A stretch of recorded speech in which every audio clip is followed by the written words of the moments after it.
À GoFM, voici le Doc Mayou. Bon, on débute une autre semaine. C'est le 8 décembre. Bon lundi, Doc Mayou. Oui, bonjour Jonathan. Hey Doc, je sais qu'on en a déjà parlé, mais je veux faire un petit retour là-dessus parce qu'aujourd'hui, on apprend qu'il y a un Québécois sur deux qui se fout carrément des limites de vitesse sur notre réseau routier et sa réglementation. Est-ce que vous pensez que ça serait peut-être une bonne idée, à un moment donné, qu'on se penche sur une éventuelle nouvelle réglementation sur nos routes au Québec? Ben, définitivement, ça fait plusieurs années que j'en parle. À l'instar, à l'image de l'Allemagne, qui n'a pas de limite de vitesse sur ses autoroutes, le Québec n'a pas besoin de limite de vitesse sur les autoroutes, ça ne change rien. Alors, et c'est assez disgracieux.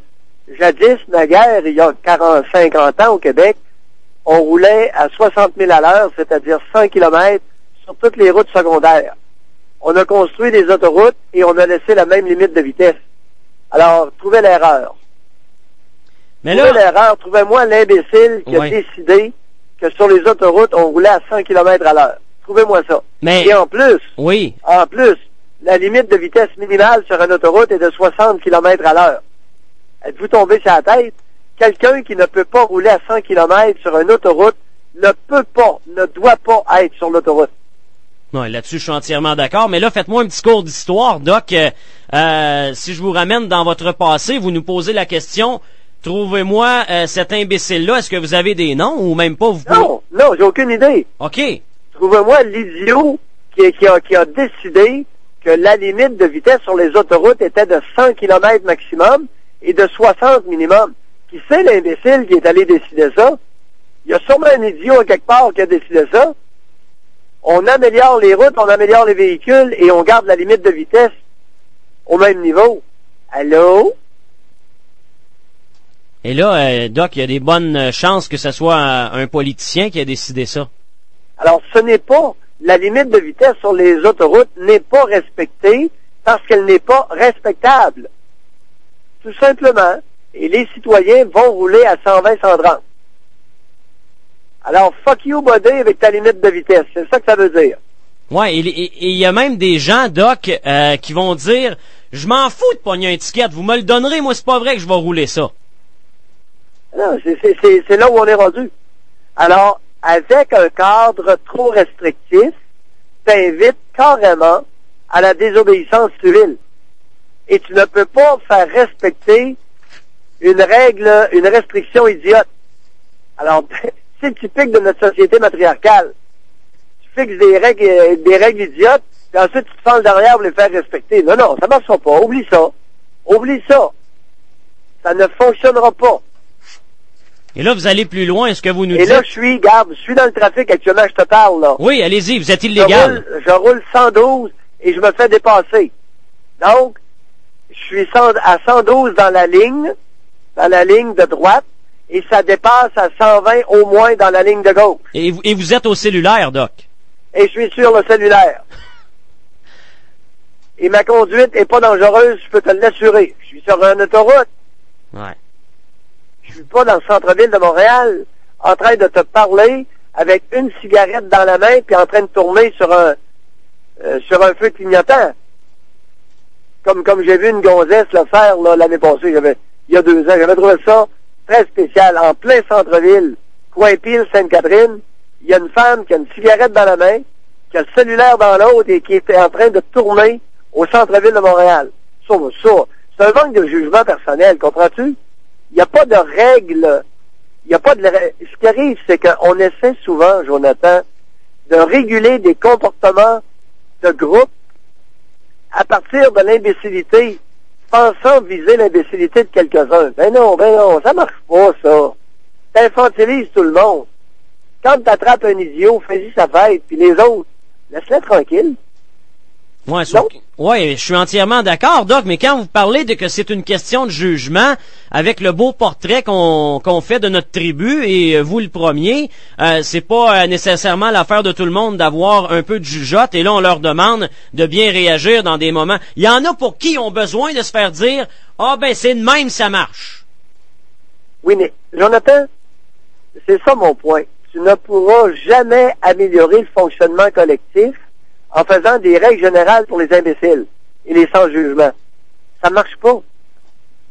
Ça ne fonctionne pas. Tu vas frustrer tout le monde, tu vas écœurer ceux qui ont de l'allure, et ceux qui ont de l'allure vont s'en aller ailleurs. En médecine, on le voit, il y a plusieurs médecins qui ont quitté le Québec, et généralement, c'est parmi les meilleurs. Dans ma région, il y a eu des généralistes, des orthopédistes, gynécologues, et je peux t'assurer depuis 1979 que c'était nécessairement les meilleurs qui ont quitté pour les États-Unis. Bon.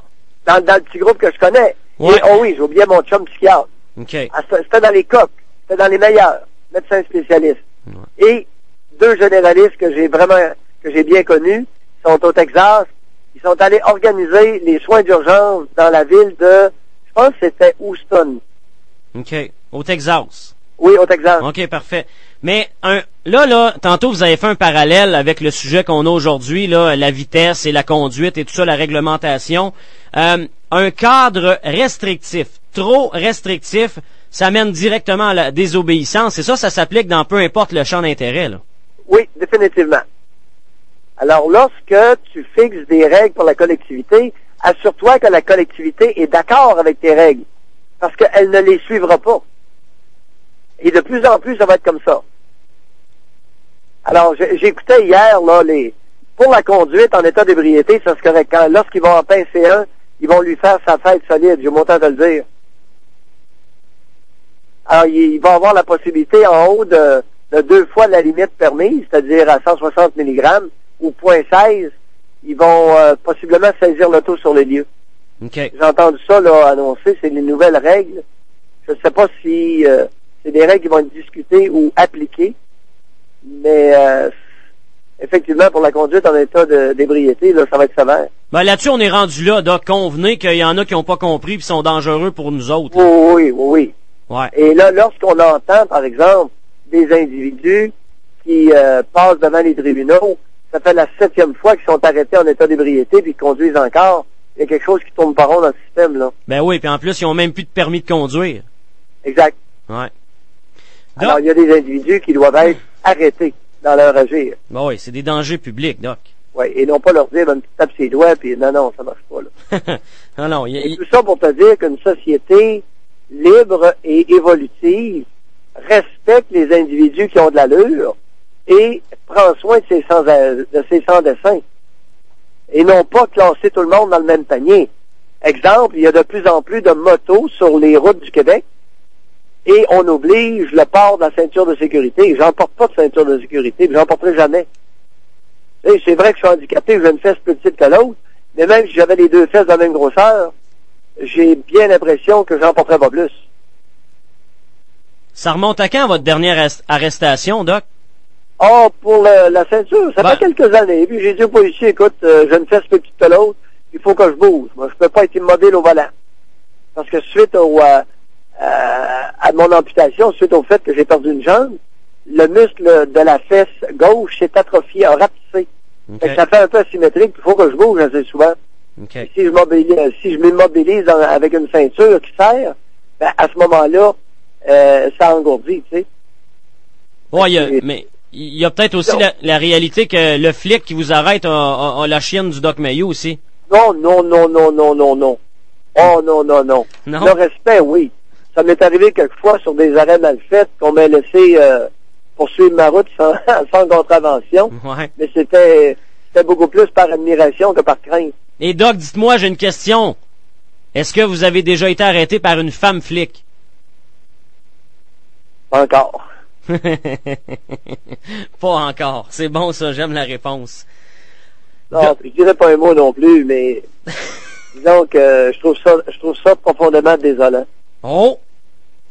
Je trouve ça profondément désolant qu'on ait recours à des femmes pour courir après les crottés, là.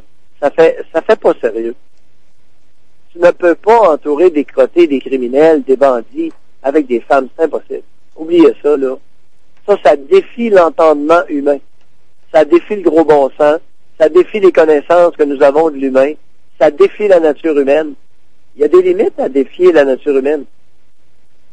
Ouais, mais Comme il y a des limites à insulter l'intelligence des personnes. Alors, je reviens à ton point de départ. Pourquoi, Jonathan, il y a des limites de vitesse sur les autoroutes où je roule actuellement qui ne sont pas respectées. Ben, parce qu'ils sont... Par un citoyen sur deux. Ouais, c'est ça. C'est pas anodin, là. Non. C'est 50%. Puis, si on regardait la moyenne d'âge, de ceux qui respectent la limite de vitesse sur les autoroutes, elle serait en haut de 60. Et ce n'est pas parce que les âgés, les petits vieux sont respectueux, c'est parce qu'ils ont peur. Ils ont peur de rouler plus vite que 100 km. Ouais, c'est sûr. Alors, allô, respect? Ils vont venir se vanter, les têtes blanches, de respecter la limite de vitesse, alors qu'on sait très bien qu'il y en a un gros pourcentage d'entre eux qui ont peur de rouler en haut de 100. Exact. OK. Hey, Doc, on termine aujourd'hui. J'ai besoin d'une courte explication sur les 3 chefs de parti, ces jours de vote au Québec. Qu'est-ce que vous avez pensé de la campagne de Pauline Marois? Je pense que c'est une bonne chialeuse. Mais c'est pas une chef d'État. Pour chialer, elle est très bonne. Maintenant, elle a manqué une chance de faire la promotion d'une idée, Jonathan, si elle en avait une. OK. L'ADQ de M. Mario Dumont. Je ne comprends pas. Quel est le problème? Je me suis informé. Quel est le problème de Mario Dumont? Parce qu'il y en a un, hein? Il y en a un, ce gars-là a dégringolé et qu'on vienne pas me faire croire que c'est parce qu'il a une attitude militaire, une attitude de général avec ses troupes. Comment se fait-il qu'il a monté avec une attitude, s'il l'avait, et qu'il a dégringolé avec la même attitude? Ça marche pas, là. Je ne comprends pas la désertion, la désaffectation de l'intérieur de son parti. OK, mais vous pouvez pas vous l'expliquer et vous amener un questionnement. Eh oui, j'ai aucune idée. OK. Qu'est-ce que ce type-là a qu'on ne sait pas qui l'a fait dégringoler à ce point-là? On va peut-être le savoir dans un avenir pas si lointain. Et Jean Charest, on termine là-dessus, Doc? Jean Charest, bien assis au volant, confortable. Michou est un trésor. Merci, Doc. Bonne journée. Bye.